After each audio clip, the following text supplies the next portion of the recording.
Hello friends, today I'm going to be speaking about why it is so important for Final Fantasy composer Nobuo Uematsu to be involved in the FF7 remake, so stay tuned.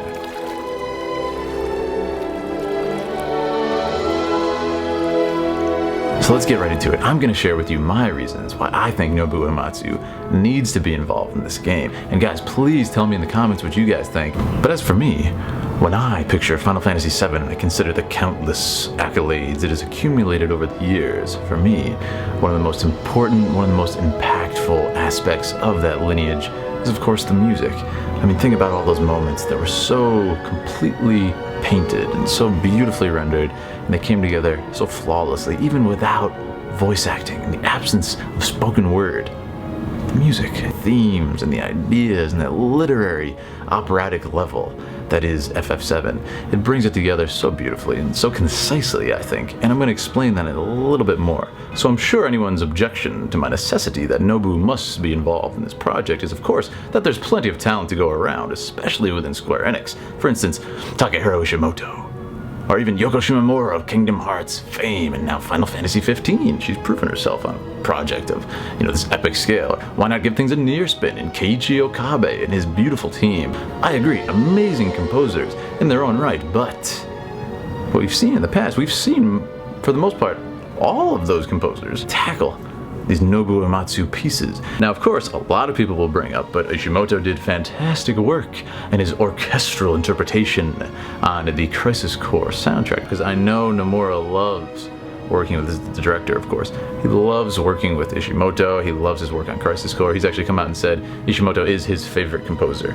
Even the battle theme, sort of that deep, brass, victorious tone in my favorite part of the piece. It's sort of the chorus, you will, of the song. He removed completely, and it's different. It changes the feel of the song. This is where I'm gonna get into my deep analysis of the original soundtrack and why, though other composers can interpret and of course change, and some people would argue for the better, the original soundtrack, there's a lot of dangerous and possibly reductive qualities of such action.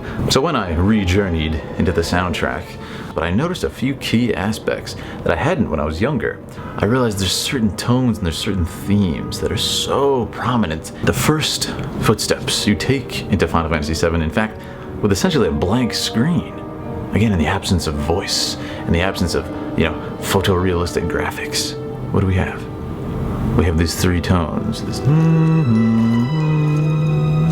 the glockenspiel and the bell, the marimba, these orchestral tuned percussion instruments I discovered play a deep-rooted, integral role in the soundtrack. They carry the themes and they keep branching out like the Lifestream. They keep coming back into the pieces. And I actually did my research. I started hearing this bell in so many different songs. But it's very beautiful and it's very subtle and it has almost this sad, mysterious feel to it, the way that he uses it in these pieces. Of course, we think of Sephiroth's theme, One Winged Angel, this bell, this tolling, just sort of the horrifying nature of Sephiroth. The timpani and the battle theme, which appears in the Genova Absolute theme and all these different things. It's so deep-rooted in the soundtrack, specifically the glockenspiel. I think it seriously appears in almost half the songs of the soundtrack, and it is absolutely intentional. Thematically, subliminally remind us of those undertones, of course. Anxious Heart, Tifa's theme, Lurking in the Shadows, Flowers Blooming in the Church, Who Are You, Dear to the Heart, In Search of the Black Cape Man, the theme of Genova, even Costa del Sol. And of course, down to the end of the game itself, and those three tones, of course, come back. In the ending, the last thing you hear is the three tones. Even in themes like Red the 13, you have sort of the hints of a Cosmo Canyon and the drums and everything. And at the end, it sort of comes in this mysterious flow of notes. And it sort of almost reminds you like there's something mysterious here. There's something off. Whether it's Shinra or Sephiroth or just the whole situation with the planet. You think back to listening and playing that game for the first time, most of those emotions that we felt were purely evoked from the presence of music. Every instrumentation choice, every pause, every rest. These are all deliberate choices. These are all very important choices with the imagery and the consideration of these character arcs. Rarer pieces that have only been performed recently by an orchestra, such as Words Drowned Out by Fireworks, which has become one of my favorite pieces in the entire soundtrack, thanks to Final Symphony, this performance. But even in this amazing orchestra experience where literally they're combining and layering the different themes that Nobuo composed for this game and sort of bring them all full circle thematically. But even in that sense, the bells were removed from this song. They must at least have him there to reference, or at least check in and be like, hey, what did you mean for, X instrument and Interrupted by Fireworks? Was that the Glockenspiel? Was that, if you had an orchestra back then, would it have been something else? I think it's also important to note there are plenty of songs on this soundtrack, which I didn't even mention here, which it's very unclear what the instrumentation is supposed to be because it's so synthesized. Of course, stuff like Crazy Motorcycle, that G-Bike, is that going to be techno? Is that going to be this orchestrated epic theme? I don't know. Or would that be better? Would that be worse? It's hard to say. But I think if they establish this universal tone of an orchestra throughout the whole thing, they almost have to keep with it. They almost have to keep with it just for consistency's sake. If we have multiple composers arranging parts of the game, and let's have Ishimoto compose some of the battle themes and remix them. Shimomura do a couple of the dungeon themes. I'm sure they would all be amazing, but you lose that rooted thematic instrumentation choice. And you lose just those little cues and those little moments in the music that make a concise art piece, that make a concise project, concise experience. But a very comforting aspect of this was that I read an interview where he said he actually gets to choose who arranges his pieces and who he collaborates with sort of on a larger scale as he works on these projects, and he sort of pens off the task of arranging his old theme. So that much was comforting, I will say.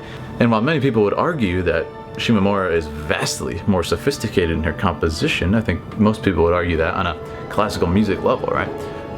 Uematsu is just a lot more tender, there's a lot more pathos, there's a lot more just sort of that sentimentality in his music, which is just so memorable and is just so nostalgic. And he captures those feelings and those moments so beautifully without becoming overly complicated. And I think that's why we love his music to begin with, right? By that same token, I think if Arnie Roth is involved, I was at Distant Worlds myself, and it was just an immense pleasure, guys. And I actually got to sit next to Nobuo, which was really insane. Such a cool experience, such a cool moment. I've listened to these songs, in some cases, daily. And, it was just so breathtaking to hear them elevated to this new level. This new score, it literally was so moving, I was speechless. And it made me see all these songs in a new light. So what do I mean when I say elevating? Let me explain. They did a Genova complete orchestration, and it just has such an unbelievable power.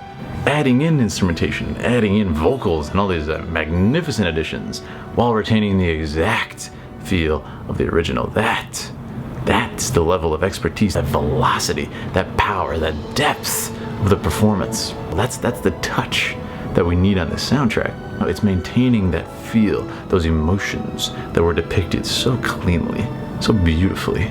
He's so amazing at just grasping that sentimentality of the moment, of the scene, of the story, of those characters, whatever situation they're going through and experiencing, and just condensing it, and packaging it, and giving it to us. And it's just so perfectly timed and so well imagined. Of course it's outdated, right? Of course this is very rudimentary, very fundamental and basic, but it's still so amazing, it's still so emotional.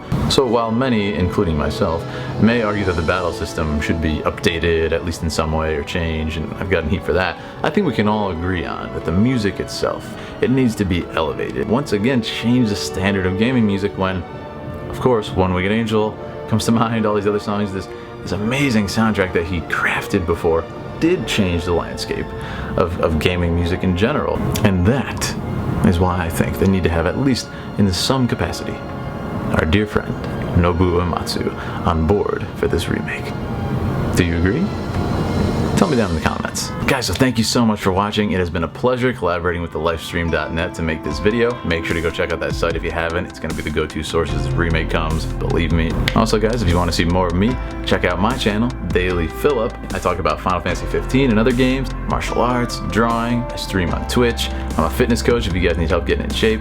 Email me here. Let me know what's up, guys. Thank you so much for your time today. Can't wait to do another video, and I can't wait to hear what you guys think. So let me know in the comments. I will talk to you later. Signing off from New York City.